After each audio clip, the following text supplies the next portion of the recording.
PL Roy అని మంచి cameraman. సరైన ఆయన షూటింగ్కి వెళ్ళా. కాంచన సీతను ఒక షూటింగ్ చేస్తున్నారు, దాసరి నారాయణ సినిమా. అక్కడికి వెళ్తే ఒక సెల్, జయసుధ ప్రొడ్యూసర్ దానికి. అక్కడికి వెళ్తే ఒక సెల్లో షార్ట్ పెట్టారు. పెడితే రెడీ అంత తర్వాత గురుగారు, రాయ్ గారు మీరు రాంగ్ పెట్టారే షార్ట్ అన్నాడు దాసరి నారాయణ గారు. ఏంటి సార్, లెఫ్ట్ రైట్ మార్చారు కదా, ఇటు కదా రావాలి అన్నాడు.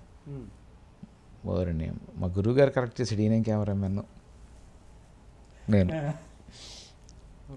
చిన్న పొరపాటే, లెఫ్ట్ రైట్ మారిని వద్దు మనకు సరిపోదు కట్ ఆయన అడగలా. నేను గురుగారే బెటర్, ఎప్పుడు నా గురుగారిని అడుగుదాంలే అని అక్కడి నుంచి వదిలేసా. సో అలాంటి నేను సందిగ్ధంలో ఇలాంటి ట్రావెల్, నేను కెమెరామెన్ అయితే ఏం చేయలేని కన్ఫ్యూజన్లో ఉండగా నాకు టీవీ సీరియల్ ఛాన్స్ వచ్చింది. నా wife Sitadevi producer, birth of Christ. So ఇప్పుడు నన్ను నేను ప్రూవ్ చేసుకోవాల్సిన టైం వచ్చింది. సంతోష్ శివన్ కానీ పిసి శ్రీరామ్ కానీ, ఒక సంతోష్ శివన్ తీసుకుంటే టీనేజ్లో లైక్ 11 years నుంచి 15-16 years వరకు మా ఊళ్ళో మేము కాలువలకి వెళ్ళి ఈత కొట్టడం, గోళిక్కాయలు ఆడడం, బచ్చాలు ఆడడం, లేకపోతే ఈవినింగ్ ఏడు పెంకులు ఆటని బాల్ పెట్టి కొట్టుకోవడం, ఈ ఆడేవాళ్ళం. ఇంతే. వేరే సంతోష్ శివన్ ఆ ఏజ్ నుంచి వాళ్ళకు స్టూడియో ఉంది, వాళ్ళకు ఒక కెమెరాలు ఉన్నాయి, వాటికి లెన్స్లు ఉన్నాయి, వాటిల్లో పెరిగాడు ఆయన గ్రోత్, ఆయన గ్రోనప్ అలా పెరిగాడు. అందులో వాళ్ళ నాన్నగారు శివన్ స్టూడియోస్, వాళ్ళకి స్టూడియోస్ ఉన్నాయి త్రివేంద్రంలో. సో ఇప్పుడు నాకు ఇవన్నీ చూసి ఇది కాదు, కరెక్ట్ కాదు, ఇంకా బియాండ్ ఏమైనా నేర్చుకోవాలి. సో క్రీస్ అంటే నా అసిస్టెంట్ ఇప్పుడు చక్రి, బ్రిటిష్ లైబ్రరీ ఉంది మెడ్రాస్లో, అక్కడ తీసుకెళ్ళి బాస్ రింబ్రాండెంట్ అని ఒక పెయింటర్ ఉన్నాడు, ఆయన the last supper, Jesus Christ last dinner ఇచ్చాడు. ఆయన లైటింగ్ అద్భుతంగా ఉంటుంది. ఈ చక్రి వాళ్ళు ఎడ్యుకేటెడ్, ఇంగ్లీష్ లిటరేచర్ వీళ్ళందరూ. మన మట్టిలో పుట్టాం, మనకి అవి తెలియవు. ఎంతసేపు నేను ఈ లైటింగు విఎస్ఆర్ స్వామి గారు, పిఎల్ రాయ్ గారు, పిఎస్ ప్రకాష్ గారు, దాసనారాయణ గారు, ఇలాంటివే చూస్తూ ఉన్నాను నేను. బట్ నాకు వచ్చింది ఏంటి, ఇలాంటి రెగ్యులర్ ఫార్మాట్ ఫిలిం కాదు అది, ఇట్స్ ఎ టీవీ సీరియల్, ఒక టెలిఫిలిం.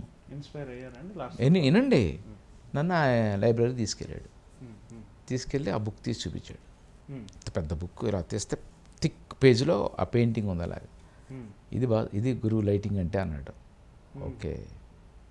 ఓకే అని అటు ఇటు చూసి పచ్చకమని చింపేసా పేజ్, చింపి లోపల పెట్టేశా. పట్టుకుంటే అరెస్ట్ చేస్తారు. బ్రిటిష్ లైబ్రరీ మెంబర్సే వెళ్ళాలి. నేను ఆడు మెంబర్, వాడు వచ్చాను ఇంటికి, వచ్చి చూశాను, ఓహో ఇలా ఉండాలా. ఇక్కడి నుంచి నేను నేర్చుకున్నది ఏంటంటే, మనం ఈ ఫండమెంటల్స్ తెలిసిపోయినాయి. ఇక్కడి నుంచి మనం దేని నుంచైనా ఇన్స్పైర్ అవ్వచ్చు అనుకుని వచ్చి నేను దాన్ని అప్లై చేసి క్రీస్తుజనం చేశాను. టెలిఫిలిం 45 నిమిషాలు, మనకి చిన్న దొరికితే అలుకెళ్ళిపోతాం కదా. అది అయిన తర్వాత నాకు విపరీతమైన రెస్పాన్స్ అప్రిసియేషన్ వచ్చేసింది బాగా.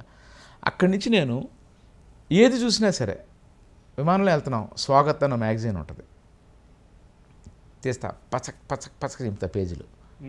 ఓకే, ఒక రెస్టారెంట్, ఒక హోటల్కి వెళ్తాం, ఒక హీరో కోసమో లేకపోతే డైరెక్టర్తో డిస్కషన్కో, ఆ లాబీలో కూర్చున్నప్పుడు లాబీలో లైన్గా ఒక 10 మ్యాగజైన్స్ ఉంటాయి, star dust, star style, Hindi magazines, front line అని. ఇలా ఆ కవర్ పేజ్ బాగుంది, ఎక్కువ బాగుంటే మొత్తం బుక్ పెట్టేస్తా లోపల,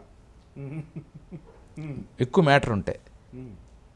నాగార్జున నేను లండన్ వెళ్ళాం, ఒక బుక్ స్టోర్లోకి వెళ్ళాం. ఆయన లోపలే ఆయనకు కావాల్సినవి కొనుక్కుంటున్నాడు, డ్రై ఫ్రూట్సే కొంటున్నాడు ఆయన. వెళ్తే నాకు 5-6 బుక్స్ నచ్చేసినాయి, స్టిల్స్ అదిరిపోయినాయి. అది వెరీ ఎక్స్పెన్సివ్. ఎలా చూస్తున్నాను, ఏంటి చూస్తున్నాను, ఇవన్నీ నచ్చేసినాయి బాబు నాకు. ఏముంది అందులో, ఏమన్నా న్యూడ్ పిక్స్ ఏమన్నా చూస్తున్నావా, అది కాదు, అదిరిపోయినాయి. ఏం అదిరిపోయినాయి నువ్వు అని వచ్చాడు ఆయన. మా కోఆర్డినేటర్ పిలిచి ఒక 2 పుస్తకాలు కొనిపెట్టి, అందులో అంటే కరెన్సీ ఉంటుందిగా మన దగ్గర. సో అలాగా ఎక్కడ ఏది దొరికితే అది, ఏది పడితే అది మొన్నటి వరకు మనకి సెల్ ఫోన్లు వచ్చే ముందు వరకు నా ఇంట్లో ఇంతంత పెద్ద ఫైల్స్ ఉండి, పెద్ద పెద్ద ఫైల్స్, కాస్ట్యూమ్స్, లొకేషన్స్, ఏది పడితే అది ఉండేది. సెల్ ఫోన్ వచ్చాక అది పోయింది, ఇంటర్నెట్ వచ్చాక పోయింది. మొన్నటి వరకు ఇంకా నా డెస్క్లో నా క్రియేటివ్ బ్లాక్ బుక్స్ ఉన్నాయి. అవే నన్ను డెవలప్ చేసినాయి. నేను నేర్చుకున్నది ఏం లేదు, నేర్చుకున్నది only light, key light, face moulding, background light, అంతే. మిగతా క్రియేటివ్ పార్ట్ అంతా కూడా I learn from films, magazines, especially ఆయన పి శ్రీరామ్ గారు ఎలా చేస్తున్నారు. అశోక్ మెహతా అని ఒక కెమెరామన్ అన్నారు, గ్రేట్ లెజెండ్ ఆయన, he passed away no more. ఆయన లైటింగ్తో పెయింటింగ్ చేశాడు. గజగామని ఆయన సినిమాలని అద్భుతాలు. ఆయన ఏం చేశారు, సంతోష్ వన్ ఏం చేశాడు.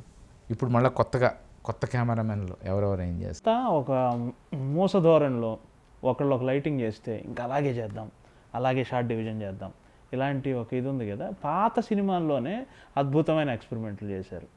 నాకు బాగా నచ్చింది, అంటే మిమ్మల్ని మీ దగ్గర ప్రస్తావించాలని, వక్తనే కియా అని ఒక పాట ఉంది కదా హిందీలో, వహీదా రెహమాన్.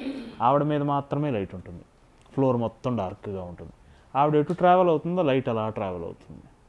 ఇవన్నీ ఎందుకు రావు సార్? మళ్ళీ ఏమయ్యి డైరెక్టర్స్ అండి, డైరెక్టర్స్ రావాలి. ఇప్పుడు మేము ఏం అద్భుతం చేయాలన్నా డైరెక్టర్ రావాలి. Director has to approve. Okay, అందరూ నన్ను లైక్ చేసి నేను చేసిందే వేదం అనుకోరు కదా.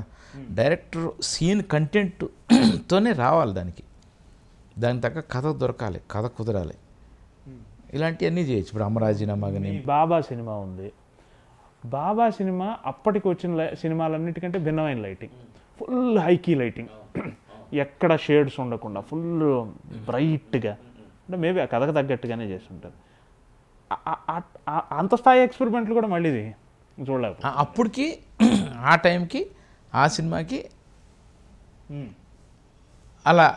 అదే అంటున్నాను, సురేష్ కృష్ణ గారు బేసికల్గా ఈజ్ ఇందాక టెక్నికల్లీ సౌండ్ అన్నాను, ఆయన పేరు మర్చిపోయా. Suresh Krishna technically sound. And ఆయనలో గొప్పతనం ఏంటంటే నన్ను అది కెమెరామెన్ని, అసోసియేట్ డైరెక్టర్ని, అసిస్టెంట్ డైరెక్టర్ని కూర్చోబెట్టి సీన్ చెప్తాడు.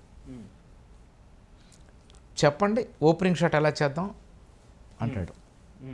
ఎవడ మట్టుకాడు దొలిచేస్తూ ఉంటారు, మార్కులు కొట్టాలి కదా, ఏదో చెప్పాలి, ఒక్కొక్కరు కూడా చెప్తారు. కెమెరాగా నేను చెప్తా, అందులోంచి పికప్ చేస్తాడు ఆయన. గుడ్, ఇది తెచ్చుకోం అంటాడు. బెస్ట్ డైరెక్టర్ ఆయన ఒకడు. తమిళ్లో మీరు ఒక్క సినిమా చేశారు బాబా. అప్పటికి చాలామంది తమిళ ఉద్దండులైన కెమెరామెన్ ఉన్నా కానీ మిమ్మల్ని ఏరి కోరి తెలుగు నుంచి అక్కడికి తీసుకెళ్ళారు కదా. ఆ ఎక్స్పీరియన్స్ ఎలా ఉంది అప్పట్లో? రజనీ అన్నప్రాసన రోజు ఆవకాయ పచ్చలాగే ఫస్ట్ సినిమానే రజనీకాంత్. అంటే రజనీకాంత్ ముందు నా మీద ఇంప్రెషన్ లేదు ఆయనకి. Okay, due to my hyperness. మీరు ఎందాక అన్నారే టమారే కొత్త, ఆయన రాగానే సార్ నేను మాట్లాడే విధానం, ఇప్పుడు ఆయన ఏమో ఊహించుకుంటాడు, పెద్ద హీరోగానే వెళ్ళి ఊహించుకుంటాడు. మనం వెళ్ళి సార్ చాలా హ్యాపీ సార్ నేను మీతో పనిచేయడం, సూపర్ సార్, డంగ్ ఏంటిడు భోంచేద్దాం, ఏంటి పెడుతున్నావు వాడిని, ఫిష్ సూపర్ సార్ నేను ఫిష్ ఏది అంట, డంగ్ ఏంటిడు. చూసి సురేష్ ఇంత పైన ఓకేనా, పర్వాలేయా, కొంచెం రొంప இப்படி இருக்கான் ஓகே అని అడిగాడు ఆయన. இல்லை సార్ అని Suresh Krishna first day shooting చేసి ఈ స్టార్టెడ్ కాలింగ్ మీ టైగర్. ఫస్ట్ డే షూటింగ్ అవగానే సూపర్ చోటా tiger cut. Next day morning వచ్చి టైగర్ వచ్చాడంటే ఏంటని అనుకుంటున్నాను నన్ను. సో అలాగా అది ఆయనతో ఫస్ట్ ఎక్స్పీరియన్స్ నాకు.